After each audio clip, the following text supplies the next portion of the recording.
Alright, hello everyone, and welcome to this review of the brand new Blade Lineage plus Kurokumo Gregor Identities. Now, I know I'm a little bit late to doing this, considering they've been out for nearly a week at this point, but the reason for that is when they first dropped I was busy doing something else, and then immediately after I got sick, so if I sound a little bit weird, that's why. Anyways, we do have a lot to cover, and not a whole lot of time to do it, so let's get started. With first and foremost being Don Quixote of the Blade Lineage. Skill 1, we have Draw of the Sword. It is a 3 to 11 2-coin skill. A 5+ poise, it gains an extra coin power, which would bring it up to a 13. On use, it gains 2 poise count, and on hit with both coins, it gains 1 poise. So, pretty good skill 1. An 11 to 13, depending on the poise potency. It's pretty standard stuff, to be honest. Also has neutral poise counts, generation, so that's always nice. Skill 2 is Blade Arc. It is a 4 to 14 2-coin skill. At 7+ poise, gain coin power +1, which would bring it up to a 16, making it pretty standard. Pretty standard skill for a 2-star identity. On use, it gains 2 poise count, making the poise count generation yet again neutral. On hit with the first coin, it gains 2 poise potency, and on crit with the second coin, it gives one ally with either no poise or the least poise 2 extra poise. And if they're Blade Lineage, they gain an extra 2 poise. So again, Don's main whole gimmick is basically being poise support for other units, basically. So for her herself, the actual poise generation of her skills doesn't really matter. I mean, it does matter to an extent, because the only way to actually realistically give poise is with the crits, at least in regards to her skills.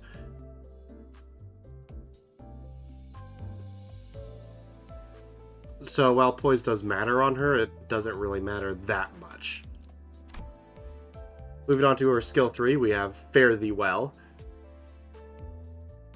We have a 4 to 13 skill, 3-coin skill. At 10+ poise on self, it gains 1 coin power, bringing it up to a 16. Again, pretty average. On use, gains 5 poise.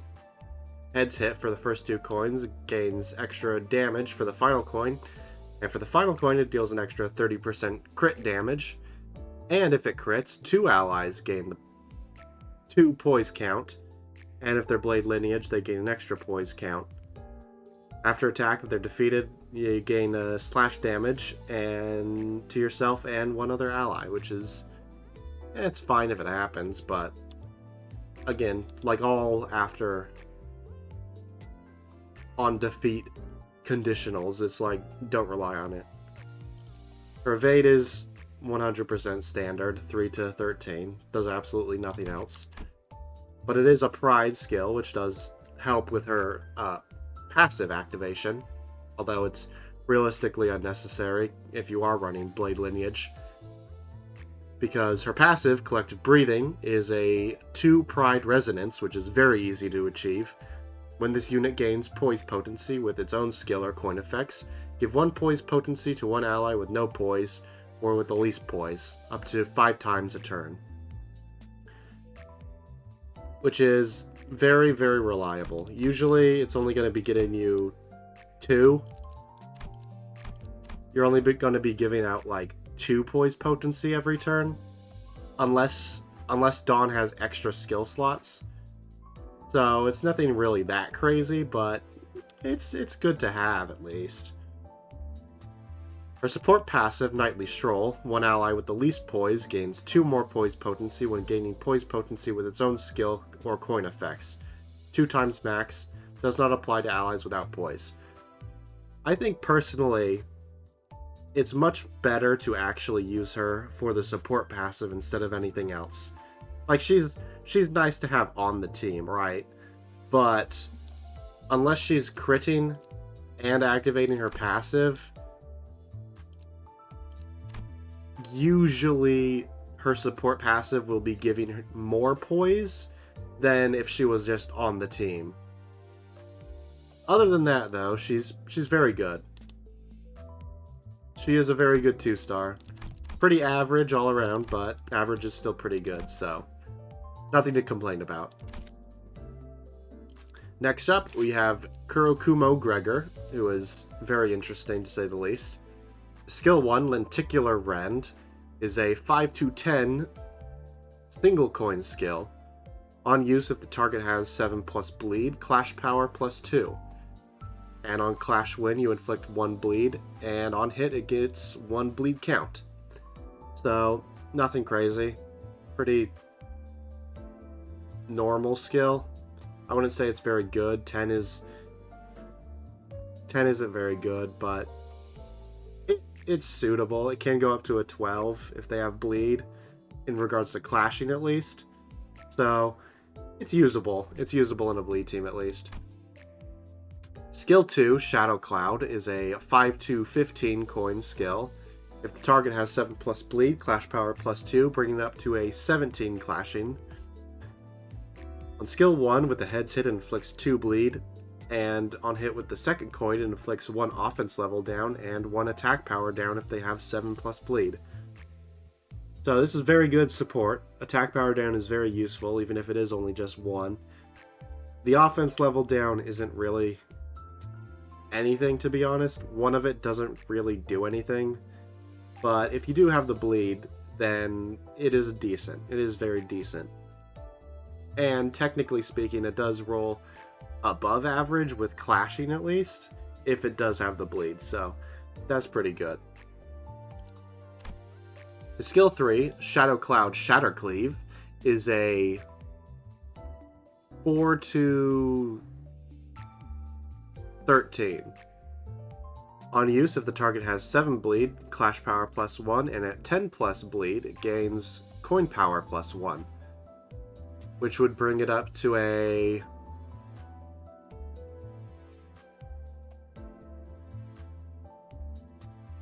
17, I think. So it would be the same as the skill 2. Pretty good. Very good, I think.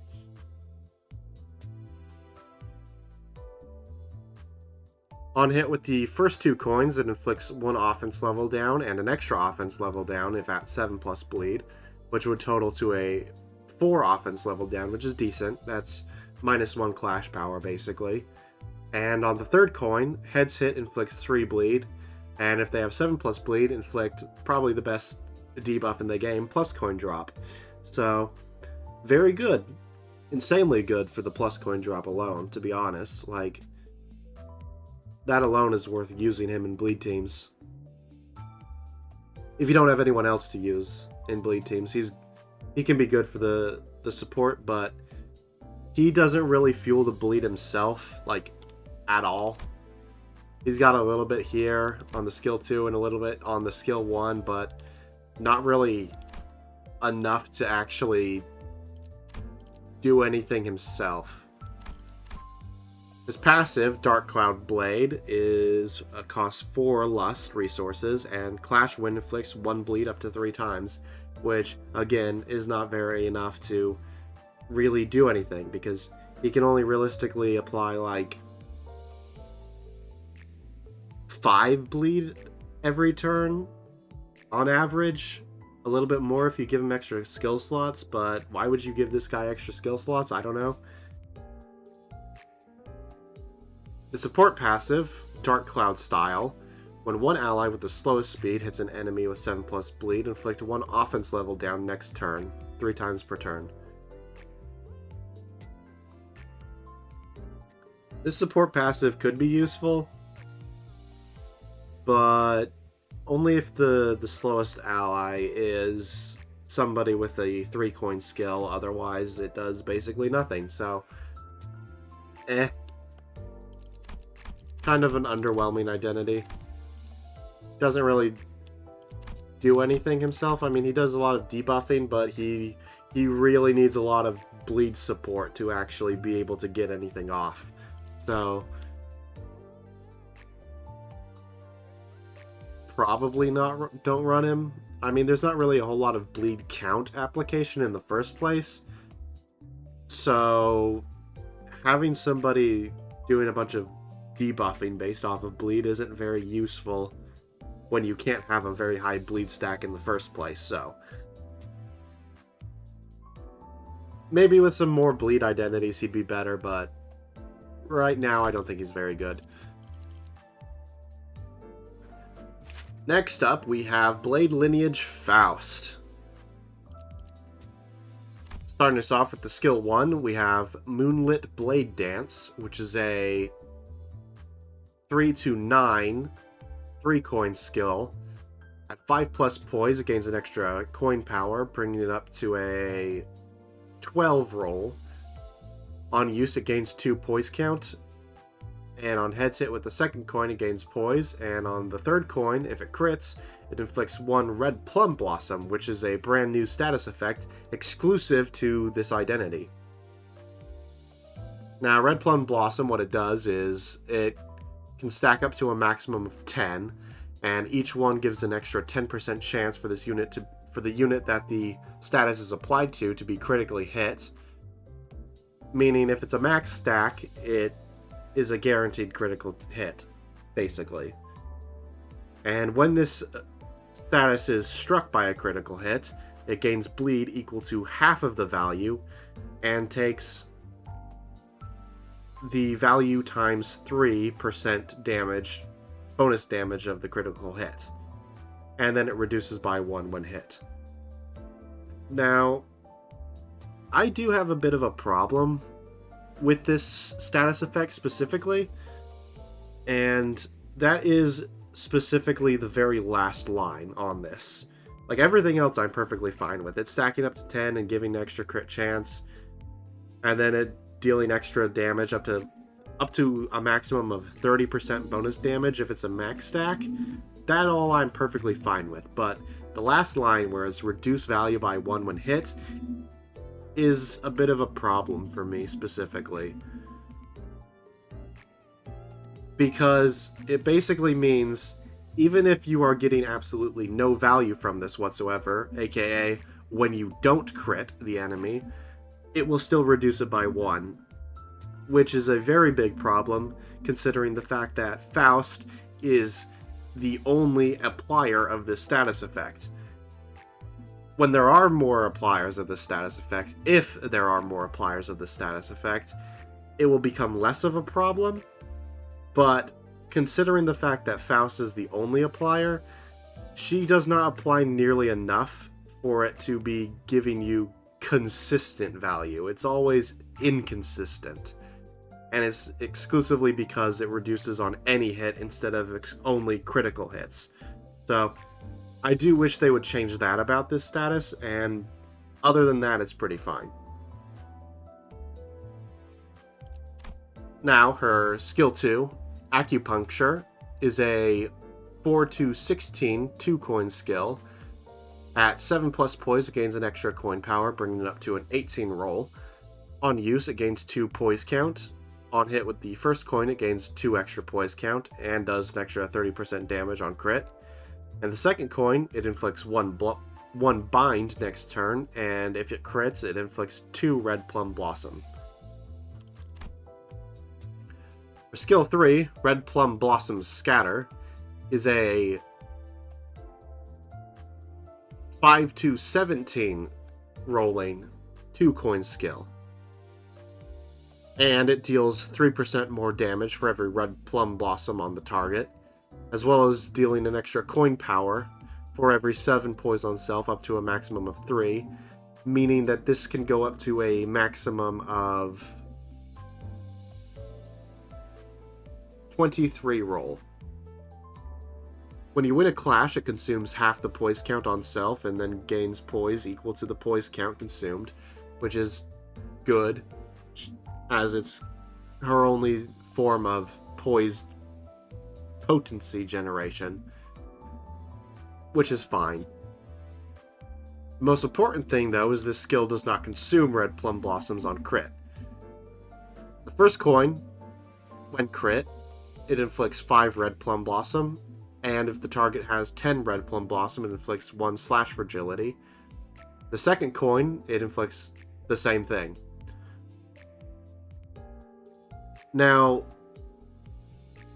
again, the biggest problem with this skill is how, like I said before, red plum blossoms dissipate on regular hits, so they don't work with crits, meaning that it's basically impossible to get the slash fragility on the first coin, because the target will never have 10 red plum blossom when she's using this skill, unless you give her an extra skill slot and have already used a skill 3 before using another skill 3. That way, that's the only way you can inflict the slash fragility on the first coin. Otherwise, it's literally impossible because she cannot generate enough. The second one is basically guaranteed if you crit with the first coin, because that would give you an extra 50% crit chance, and meaning the second coin is basically guaranteed to crit after that one. So you always get the slash fragility on the second coin, usually, which is pretty nice. It is a good skill, and it does do an insane amount of damage, but the problem is with the red plum blossom status itself, basically. Her defense skill is a regular guard, 10 to 4, 10 to 14, and it gains an extra power for every 4 poise on self up to a max of 5, which will boost up to a 19, so It's only good if you have the max, but like, why are you using this in the first place? It's absolutely terrible. So her passive, Sanguine Plum Blossoms, costs 4 pride, and on crit inflicts 1 red plum blossom, and if the target has 10 red plum blossom, inflict 1 defense level down instead, up to 6 times max. And again, the problem with this last line is the only way you're getting 10 red plum blossom is with the skill 3, meaning that it will literally only ever apply on the second coin. So you're only going to be inflicting 1 defense level down every turn, basically. So, not that good. But the second one on crit, inflict 1 red plum blossom, is decent for her skill 1 and skill 2, because it does help supplement how little she actually inflicts of it. It's not enough to ever reach max stack, but it does help some. Her support passive, Lingering Blade Point. When the ally first deployed in the pre-battle team setup critically hits with a slash type skill, inflict 1 defense level down, 3 times max per 1 enemy per turn. This one is a lot more reliable than her actual passive for inflicting defense level down, because it's not reliant on having a max stack of red plum blossom, which is basically impossible to do. So it's okay. It's an okay support passive. It's incredibly situational, but you can find use out of it. All in all, though, she is an absolutely insane DPS unit, and it is entirely because of the red plum blossom. I mean, I've been kind of nagging on the status effect a bit, but in actuality, like, the actual purpose of it isn't to supplement other characters' damage. It's instead meant to amplify her own damage. And in that regard, it is incredibly potent and very useful, especially for the skill 3, since you're going to be doing on average like 100 plus damage with this skill 3, like all the time, as long as it's critting. So she is a very, very powerful DPS unit. I just wish that the Red Plum Blossom actually had use for other identities that she's paired with, because right now, because since it reduces on every hit instead of only critical hits, it's very difficult for her to actually apply the status for her allies. Other than that, though, she's very, very good. And last but not least, we have the star of the show, Blade Lineage Mersault. Bamboo-hatted Mersault. Ooh boy, there's a lot going on here, so let's get right into it. Skill 1 is Draw of the Sword. It is a 3 to 11 2-coin skill at 5+ poise, against an extra coin power, boosting it up to a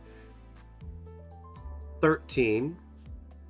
Combat started applies 1 Sword of the Homeland Rending, which to Combat started applies 1 Sword of the Homeland Rending to the highest absolute resonance of the other Blade Lineage allies in ascending order of speeds, slowest to fastest, 2 times max. And what Sword of the Homeland does is it increases the skill 1 final power by the effect. Also, if there are 6 or more allied Blade Lineage identities in the encounter, it applies 2 instead of 1. So, it is very, very useful. However, it is required to have an absolute resonance for it to work, which isn't that big of an ask, to be honest, because you do want to be using this, you have to be using this with Blade Lineage to actually get any value out of it, and they all pretty much have pride skills, so it's very easy to actually get an absolute resonance off of this, so it's pretty good. The only real thing you have to keep in mind is that it doesn't apply to every single character in the fight, unless it's a 5 absolute resonance, in which case then it would apply to everyone. Also, I'm pretty certain that it does skip over Mersault in the calculation. So, for example, if you have a 4 absolute resonance, then and Mersault happens to roll 3rd slowest, for example, then it would apply to the 2 allies that are slower than Mersault, as well as the 2 allies that are faster than him, while just completely ignoring himself. So that way you do get the maximum value out of it, instead of like one of the applications being wasted because Mersault got unlucky with his speed.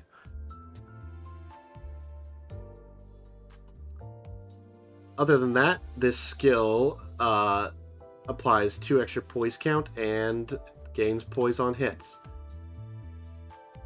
Also, this whole 6 or more allied Blade Lineage thing, it's a neat gimmick, but honestly, because of Blade Lineage Otis being a requirement, as well as technically Dawn is better on the bench, it's very easy to like skip out on this, considering it doesn't really do a whole lot, to be honest. It's a neat gimmick to be able to have that sort of thing, to have a full Blade Lineage team specifically, but ultimately it's not really worth it, and you'd probably be better off like getting rid of one of them and just simply having either, for example, Captain Ishmael on the team instead, or just giving Mersault a second skill slot. Like, those are way, way, way more beneficial than having this six Blade Lineage identities and being forced to use Blade Lineage Otis. So yeah, this whole line is basically something that can just be 100% totally ignored, because it's usually better not to bring all 6. But whenever we do get a Blade Lineage Heathcliff or Ishmael, then it might be more useful, because you can completely ignore Otis, and yeah. Until then, though, it's better to just give Mersault an extra skill slot. Skill 2, Acupuncture, is a 3 to 18 rolling skill, which is very, very good. At 7+ poise, it gains an extra coin power, which would bring it up to a 21 roll, which is insane for a skill 2. Combat Start applies Sword of the Homeland Penetrating to the absolute resonance of other Blade Lineage allies, yada yada, same thing as the skill 1, but instead it applies Final Power to the skill 2 of theirs. It's got the same 6 or more allied Blade Lineage, and on use it gains 3 poise count, and if you win a clash, he gains an extra slash power up next turn. On hit with the first coin, it gains 3 poise and deals an extra 60% damage on critical hit with the third coin. Now, I'm going to go over the skill 3 last after everything else.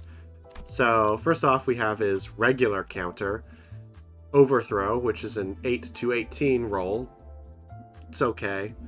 On use, it gains slash power up next turn, 1 time max, and deals an extra 0.5% damage for every missing HP on self, up to 25, and gains extra poise. So, if for whatever reason you want to have the slash power up and you don't have skill 2s, or can't clash for whatever reason, then this can be usable. But other than that, it's probably better off to just completely ignore this. Next up, we have his passive, which is the Swordplay of the Homeland. It is a 3 Pride Resonance. In this encounter, when this unit takes damage that brings their HP down to 0, nullify that damage, then this unit's HP cannot drop below 1 for the turn, once per encounter. This line right here is absolutely crazy. Like, the very fact that he basically has an on-demand invulnerability, like, that is insanely good, just on its own. If he had absolutely nothing else, and he just had this line, he would still be really, really good.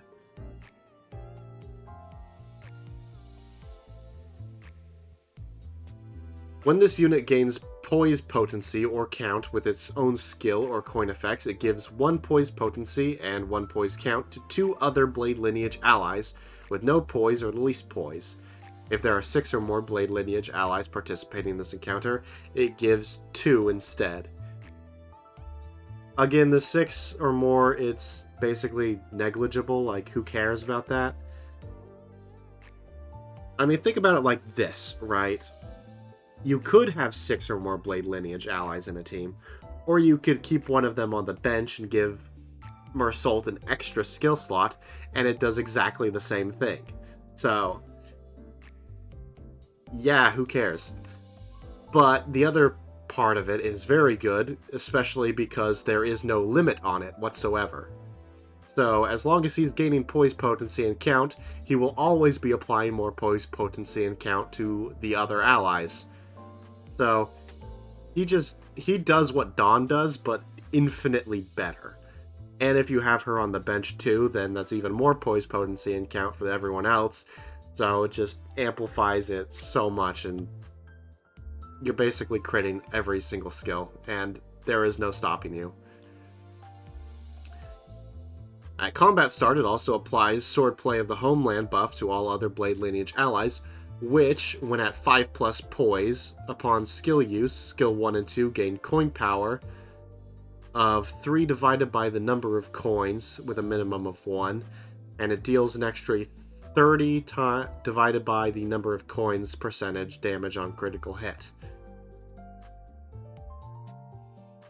This basically means everything gets extra coin power, gets more coin power depending on if they have low amount of coins, and it deals more damage, again, depending on how many coins they have. As well as when at 7+ poise, when you use skill 3, it deals extra damage, the same amount, and deals even more damage on a critical hit. So it gives insane clash power for the skill 1s and 2s of the other allies, and makes their skill 3s do an insane amount of damage, which is going to be activating like pretty much every single turn, because it's super easy to get Pride Resonance on the Blade Lineage gang. So absolutely insanely crazy powerful unit.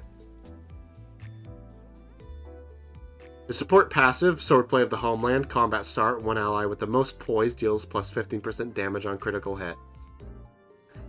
Not very useful, because him being in the team is infinitely better than him not being in the team, but I guess if for whatever reason you're not running Blade Lineage and also running poise, then this support passive could be useful. It does give, for example, Pirate Gregor's skill 3 gives him an extra 15% damage on the second coin of his skill 3, so could be useful, but probably not unless you're doing something very specific, I'd say. His other part of his passive, In Memoriam, is when 3 or more other Blade Lineage allies are defeated, he basically gains the exact same passive that his regular passive does on himself. Which basically means he doesn't really give a shit about his allies dying. In fact, he kind of wants them to die so that he gets all the buffs instead. Which is absolutely stupid, to be honest. However, there is this... Well, no, I think the Swordplay of the Homeland buff still applies only when 3 die, so never mind. I was going to say the only reason to bring in all 6 Blade Lineage is for the Swordplay of the Homeland buff, but I think it probably applies when only 3 die, so it's fine. Now then, his skill 3, the actual biggest thing about him, Yield My Flesh. It is a 20 to 12 negative coin skill with only 1 coin. On use, it gains 3 aggro to this skill slot next turn, and this unit cannot be staggered from taking damage until this skill ends. On Clash Win, it gains 5 poise and deals a and on Clash Lose, it uses the skill to claim their bones after getting hit. On crit, deals an extra 3% more damage on critical hit for every poise potency up to a maximum of 75%, and deals an extra 30% damage on crit, as well as dealing even more damage depending on how much damage you've been taking. So basically a lot of damage, but who cares about all that? That's basically just pity points for if you accidentally win the clash by rolling a tails hit. The real star of the show is his defense skill to claim their bones, which is a 4 to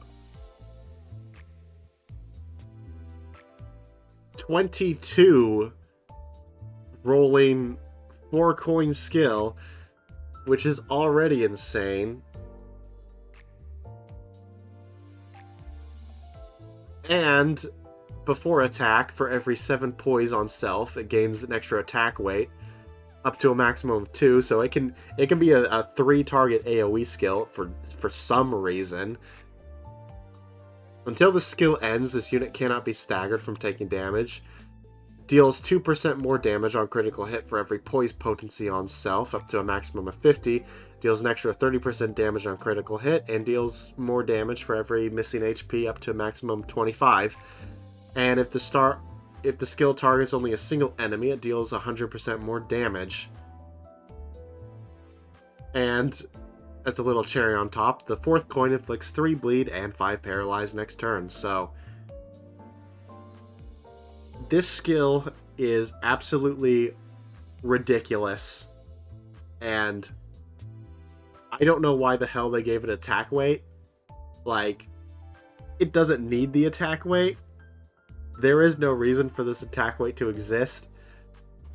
Everything else about it is pretty nice, I think. But just everything combined on top of each other is just makes this skill so absurd. First of all, when he's using it, he can't be staggered. As well as, if you do manage to activate his passive, he also can't be killed, which is even crazier. And then it does such an absurd amount of damage, especially if it does have the attack weight. It can be dealing like 400 damage to a single enemy, which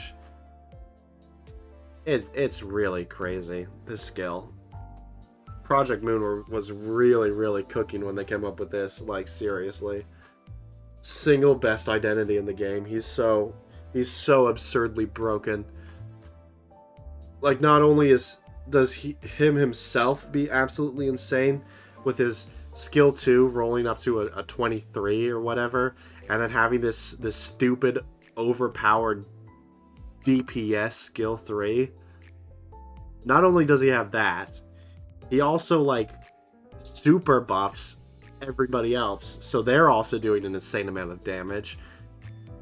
And it's just can't be competed against. Like, everything else is just so much worse than him. Like, if you don't have him, what are you doing? Get him immediately now. This guy is so absurdly broken. He is going to be meta probably for the rest of this game's lifespan, probably.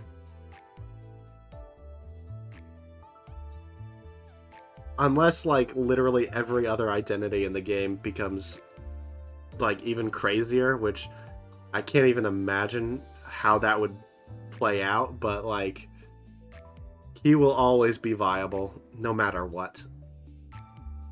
Basically. So, yeah, that's basically it. That's all for me. See ya. Bye.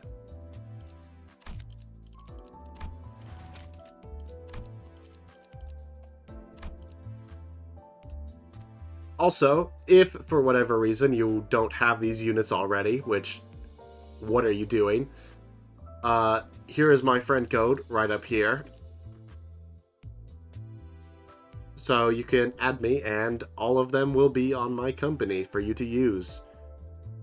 Yep. Goodbye.